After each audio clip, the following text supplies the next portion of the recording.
धर्म प्रेमी सज्जनों, माताओं, बहनों और प्रिय बालकों,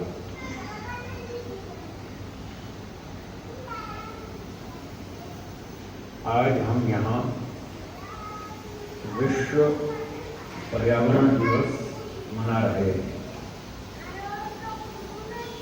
वैसे ये कार्यक्रम एक सप्ताह से अलग अलग स्थानों पर चल रहा है। यहाँ की सुविधा के अनुसार आज का दिन निर्धारित किया है। तो ये बहुत प्रसन्नता की बात है कि हम सब लोगों ने मिलकर एक बहुत बड़ी समस्या का समाधान करने में अपना अपना योगदान दिया। आज विश्व में जितनी बड़ी बड़ी समस्याएं हैं उनमें से ये प्रदूषण, फल प्रदूषण, शाक प्रदूषण और विचार प्रदूषण, ये बहुत भारी समस्या है। विचार प्रदूषण तो बहुत तरह का प्रदूषण फैल गया संसार में, और इसके कारण कितनी समस्याएं उत्पन्न हो रही हैं। मैंने सुना है विदेशों में जहाँ अधिक प्रदूषण है वहाँ पर ऑक्सीजन बूथ लगा दिए सरकार ने। ऑक्सीजन बूथ, किसी को सांस लेने में दिक्कत हो जाती है चलते चलते, तो ऑक्सीजन बूथ में जाकर वो कुछ रुपया डालता है और थोड़ी देर उसको ऑक्सीजन मिलती है, बेचारे का सांस आ जाता है, इसकी जान बच जाती है। ऐसी ऐसी प्रदूषण की स्थिति खराब हो चुकी है। मुंबई भी उन्हीं नगरों में से एक है। यहाँ भी प्रदूषण बहुत अधिक है, कम नहीं। देश के जितने बड़े बड़े महानगर हैं सब में ये समस्या है। दिल्ली कोई कम प्रदूषण वाली नहीं है। मैं बहुत बार दिल्ली जाता रहता हूँ और भी देश भर में घूमता रहता हूँ, तो वहाँ की स्थिति मुझे पता चलती रहती है। कभी कभी तो वहाँ पर आधी गाड़ियाँ बंद कर देती है सरकार, है कि इस प्रदूषण का निवारण करें, इसकी शुद्धि करें। और हमारे प्राचीन शास्त्रों में, वेदों में, दर्शन शास्त्रों में, उपनिषदों में, ब्राह्मण ग्रंथों में सब जगह पर इसका यही एक उपाय बताया है, यज्ञ करना।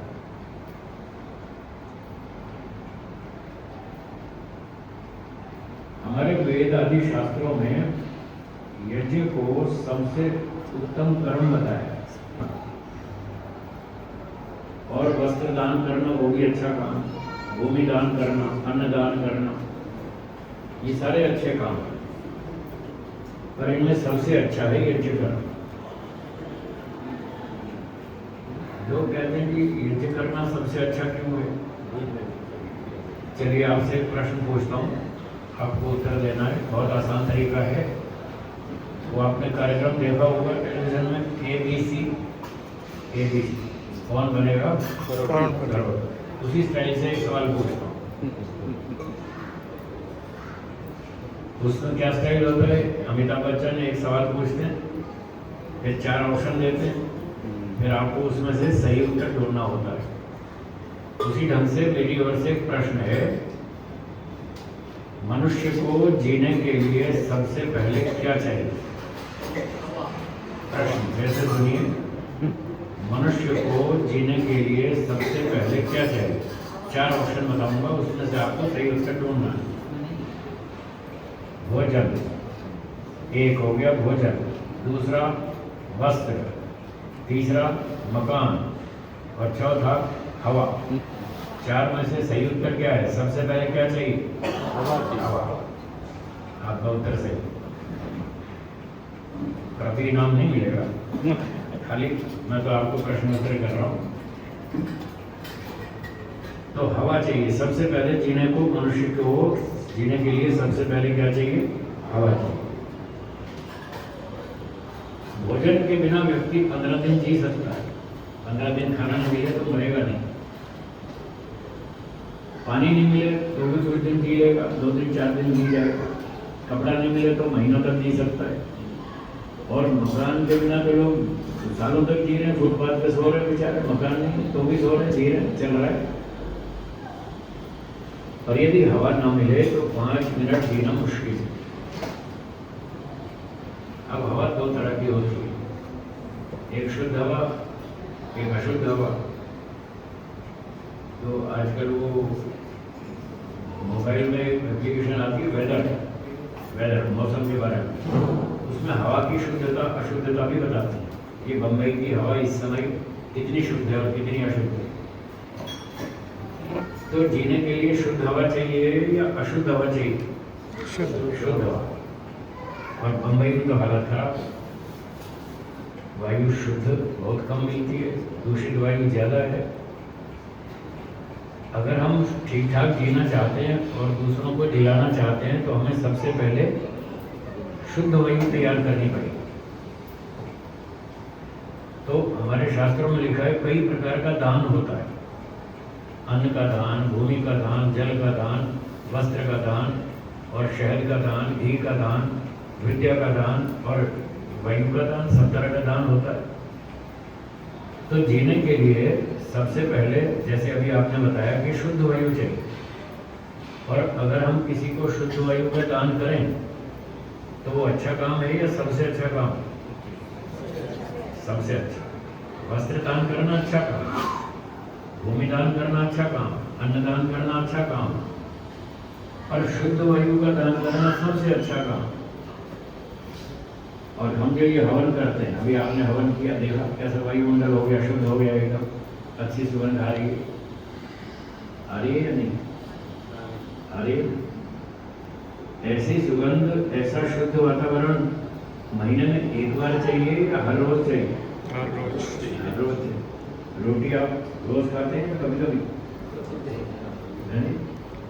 कभी कभी। ये हर रोज का रोटी हर रोज खाते हैं, पानी हर रोज पीते हैं, स्नान हर रोज करते हैं, पर हवन कभी कभी करते हैं। ये गड़बड़। पहले रोटी चाहिए या पहले शुद्ध हवा चाहिए? शुद्ध हवा। जो पहले चाहिए उसके लिए तो हम कर नहीं रहे, उसके लिए हम प्रयास नहीं कर रहे, वो बहुत जरूरी है। तो किसी को वायु का दान करना ये सबसे अच्छा काम है। और शुद्ध वायु बनती है हवन करने से, यज्ञ करने से। इसलिए वेदों में और शास्त्रों में यज्ञ को सबसे उत्तम कर्म बताया, श्रेष्ठतम कर्म, ये सबसे बढ़िया काम। और भी अच्छे काम है वो भी करो, उसके लिए मना नहीं है, पर इसको जरूर करना चाहिए। जैसे मैं कई बार लोगों से पूछता हूँ कि आप हवन करते हैं? बोले हाँ कभी कभी करते हैं। रोटी तो रोज खाते हैं? बोले हाँ रोटी तो रोज खाते हैं। भाई रोटी रोज खाते हैं, पानी रोज पीते हैं, तो हवन कभी कभी क्यों करते हैं? रोटी भी रोज रोज मत खाया करो, कभी कभी खाया करो, फिर देखें कैसे चलेगा। तो यज्ञ करना बहुत सबसे उत्तम कार्य है। इससे हमें शुद्ध वायु मिलती है और इससे हमारा लाभ तो होता ही है, पड़ोसियों का भी होता है, दूसरों का भी होता है। कुछ लोग कहते हैं साहब घी बहुत महंगा हो गया आजकल, है ना। गौशाला में आप घी खरीदने जाओ 1500 रुपये, 2000 रुपये, 3000 रुपये, 2500 रुपये किलो। मुझे याद है मेरे बचपन में मैंने 9 रुपये किलो घी खरीदा, 9 रुपये, मुझे याद है। अब 9 रुपये से कहाँ वो 2000 रुपये किलो हो गया, कितना महंगा हो गया। लोग कहते हैं घी इतना महंगा हो गया और आप घी हवन में फूंक देते, ये तो बेकार कर रहे हैं आप, तो कितना नुकसान कर रहे हैं, इतना महंगा घी। पेट्रोल मैंने अपने बचपन में 1.5 रुपये लीटर खरीदा था, 1.5 रुपये लीटर, आज 100 रुपये लीटर हो गया, कितना महंगा। पर लोगों ने गाड़ी चलाना बंद नहीं किया, बंद किया, याद आ रही है। कितना भी महंगा हो जाए पेट्रोल, 1.5 रुपये से 100 रुपये हो गए तो भी गाड़ी चला रहे, स्कूटर चला रहे, कार चला रहे, सब कुछ चला रहे, उसमें कोई कमी नहीं की आपने। पर घी महंगा हो गया, हवन करना बंद कर दिया, ये गड़बड़। तो जितना पैसा आप पेट्रोल पे खर्च करते हैं उतना तो कम से कम घी में भी खर्च करना चाहिए। हवन में प्रदूषण फैला रहे उसके बारे में नहीं सोच रहे कि हम प्रदूषण रोज फैलाते हैं, स्कूटर चलाते हैं, कार चलाते हैं, बाइक चलाते हैं, पेट्रोल जलाते हैं, डीजल जलाते हैं और CNG और क्या क्या चलाते हैं, उससे भी तो हम प्रदूषण बढ़ा रहे हैं। तो जितना खर्चा हम प्रदूषण बढ़ाने में कर रहे हैं तो उतना तो कम से कम शुद्धि में करना चाहिए, हाँ या ना? हाँ, इतना तो कम से कम करना चाहिए, बल्कि उसका तो ज़्यादा करना चाहिए, क्योंकि सारे लोग तो हवन कर नहीं रहे। प्रदूषण तो सब बढ़ा रहे, सबके पास कोई ना कोई व्हीकल होता ही है, तो सब अपना अपना व्हीकल रखते हैं, रोज चलाते हैं, कई तो 2-2, 3-3 कारें भी रखते हैं। एक दिल्ली की एक फैक्ट्री में एक मालिक थे, उनके यहाँ मैं जाता था संगीत सिखाने, बचपन की बात है। उनके यहाँ 16 कारें थी, 16, बड़ा काम था उनका, लंबा चौड़ा 16 गाड़ियाँ रखते थे। अब जो 16 गाड़ियाँ रोज चलाते हों, इतना प्रदूषण फैलाते हों, तो उनको हवन भी तो करना चाहिए या नहीं? तो हवन तो कर नहीं रहे लोग, तो फिर यही हाल होगा सबको। कल को फिर इतना प्रदूषण बढ़ जाएगा, आपको भी यहाँ बम्बई में ऑक्सीजन बूथ लगाने पड़ेंगे, वो हालत यहाँ भी आ जाएगी जैसे विदेशों में। तो ऐसी स्थिति से बचना हो तो हर रोज हवन करना चाहिए, बल्कि हवन पहले करना चाहिए, खाना बाद में खाओ, क्योंकि खाने के बिना हम जी सकते हैं, शुद्ध वायु के बिना नहीं जी सकते। तो ईश्वर की बहुत कृपा है, हमारे परिवार में ये यज्ञ की परंपरा बहुत वर्षों से चल रही है, लगभग 80-90 साल हो गए। कितने? 80-90 साल से डेली हर रोज हवन होता है हमारे यहाँ, 3-4 पीढ़ियों से। और हमारे घर में सब लोगों को ये नियम था, अगर सुबह हवन नहीं करोगे तो नाश्ता नहीं मिलेगा, सब पर नियम था। 80-90 साल से सब चल रहे हमारे घर में, हवन कर रहे। मैंने भी किया बचपन से, 5 साल की उम्र से, 5 से पहले भी करता था, छोटा बच्चा था तब भी करता था, पर मैंने उसको छोड़ दिया गिनने में। 5 से गिन लेते हैं, 5 के बाद 42 वर्ष रोज हवन मैंने नहीं किया, 5 से लेकर 47 साल तक, 47 तक मैंने डेली हवन किया, क्योंकि घर में नियम था कि हवन नहीं करोगे तो नाश्ता नहीं मिलेगा। तो हम सारे घर में सुबह 6 बजे इकट्ठे बैठ के सब परिवार के लोग हवन करते थे, 5 बजे हम उठ जाते थे। अभी आप कह रहे थे बच्चों को भी सुधारने की जरूरत है, हाँ या ना? हाँ, हम छोटे छोटे ऐसे बच्चे थे, छोटे छोटे, हम पर 5 साल की उम्र से नियम लग गया, सुबह 5 बजे उठना है, 5 के बाद सोने नहीं देंगे हमको। घर में माता पिता ने सुबह 5 बजे के बाद कभी सोने नहीं दिया, 5 बजे उठ जाओ। हमारे पिताजी एक आवाज लगाते, 5 बजे बेटा उठ जाओ, और दूसरी आवाज नहीं लगाएंगे, तुम्हारी मर्जी, उठो से मत उठो, ये क्या आवाज लगाएंगे? आज तो आधे घंटे तक माता पिता चिल्लाते रहते हैं, बेटा उठो उठो, लेट हो रहे हैं, स्कूल जाना है, दीक्षा आने वाली है, ऐसे चिल्लाते रहते हैं। तो बच्चे नखरे इतने करते हैं, यहाँ से उठेंगे वहाँ जाके सो जाएंगे, फिर दोबारा सो जाएंगे। हमारे यहाँ ऐसा नहीं था, हमारे यहाँ था एक बार आवाज लगाएंगे, तुम्हारी मर्जी है, उठो से मत उठो, 6 बजे नहा धो के हवन में आना है, तुम्हारी मर्जी है, हमने अपना काम पूरा कर दिया, अब तुम्हारा काम। तो 6 बजे रोज हवन होता था हमारे घर में, और जो हवन में नहीं आएगा उसको नाश्ता नहीं मिलेगा, और जो लेट आएगा उसकी घड़ी छीन लेंगे। मेरे पिताजी बहुत सख्त थे, टीचर थे, संस्कृत के टीचर थे, गुरुकुल के पढ़े हुए थे, गुरुकुल के स्नातक थे, बहुत टाइट। स्कूल में भी बच्चों को बहुत टाइट रखते थे, और घर में भी सबको बहुत डिसिप्लिन वाले थे। तो उन्होंने बचपन से हमें समय का पालन करना सिखाया। टाइम टेबल, 24 घंटे का टाइम टेबल बना दिया, कागज पे लिख दिया, दीवार पे चिपका दिया, बोले ये घड़ी लगी है, ये टाइम टेबल है, घड़ी देखते जाओ, टाइम टेबल से चलते जाओ, और गड़बड़ करोगे तो दंड,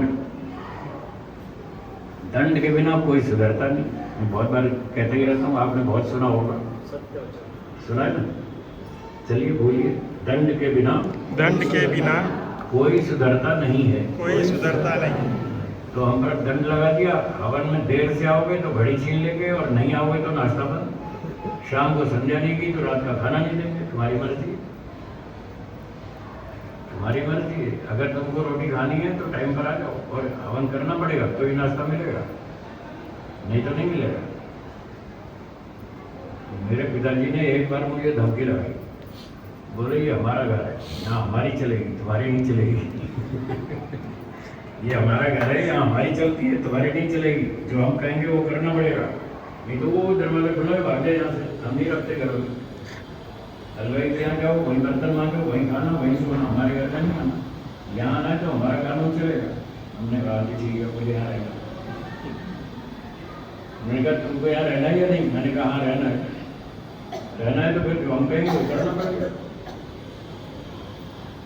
तो हम रोज सुबह 5 बजे उठ जाते थे और 10 बजे रात को सो जाते थे।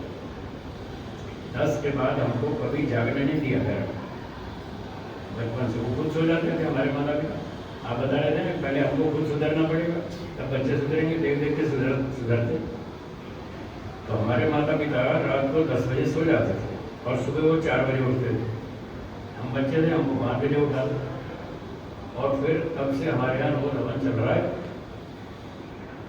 आज भी चलता है। हमारे भाइयों के यहाँ, मैंने तो शादी नहीं की, घर छोड़ के आ गया 22 साल में। हमारे भाइयों ने शादी की, वो सबने हवन में, उनके घर में हवन चलता है, अब भी रोज हवन करते हैं, हम भी करते हैं। तो अपने घर में हवन की परंपरा शुरू करें और घर में नियम लगाएं, जो सुबह हवन में नहीं आएगा उसका नाश्ता बंद। एक जगह मैंने कहा बच्चों का नाश्ता बंद करो, तो उनकी माता बोली ये नाश्ता खाना ही नहीं चाहते, ये तो बड़े खुश हो जाएंगे, हमें नाश्ता नहीं करना।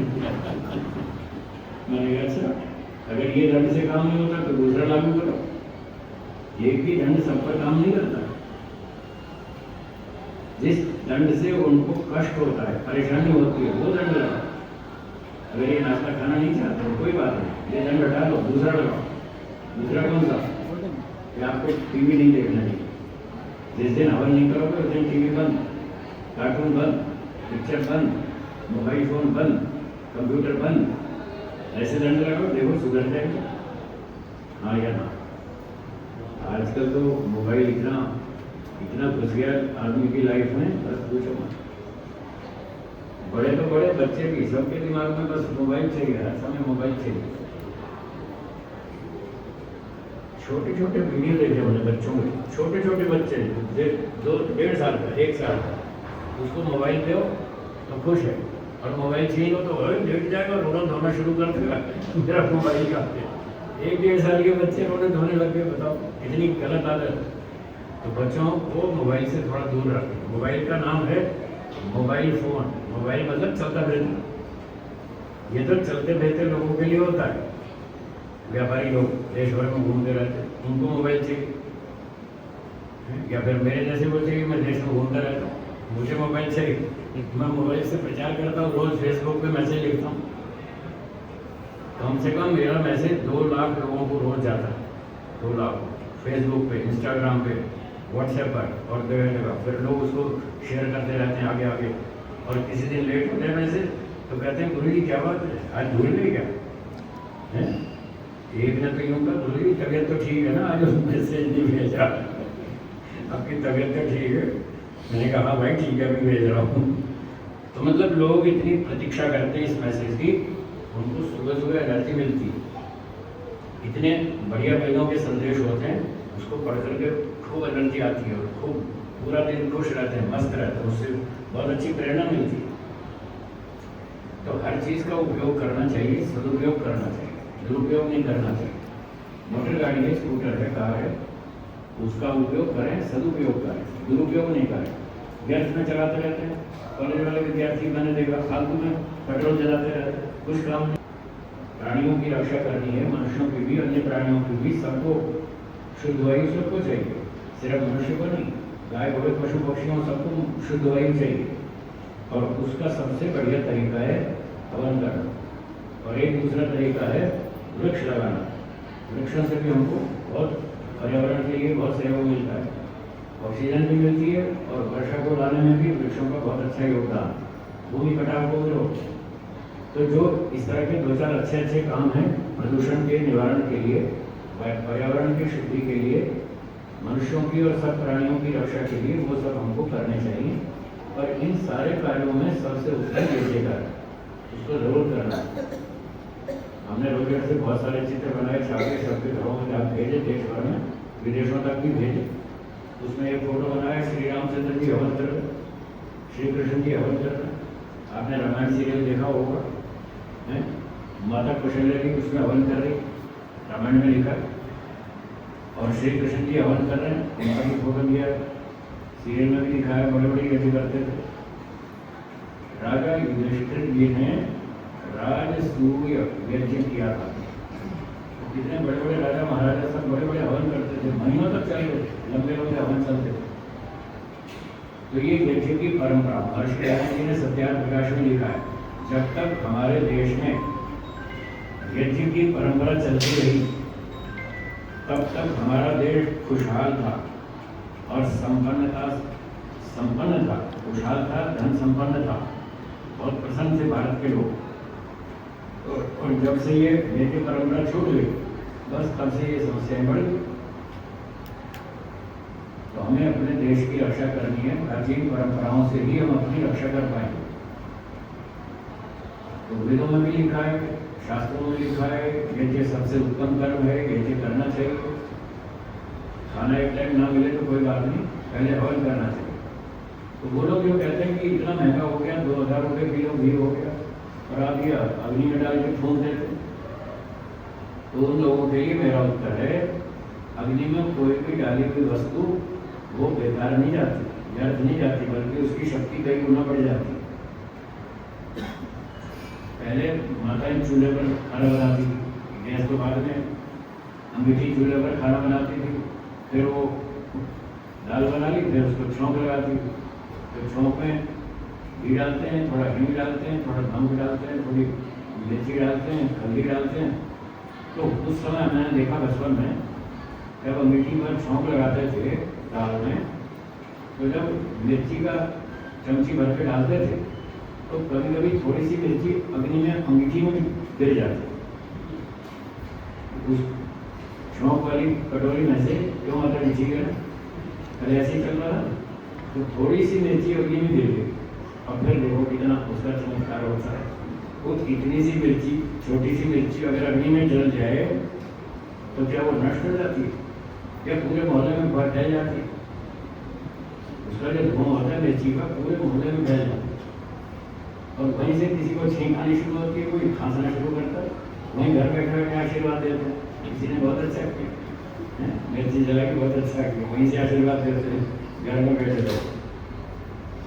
अब आप सोचिए, एक चुटकी भर मिर्च अगर हम अग्नि में डाल दें तो पूरे मोहल्ले में फैल जाती है,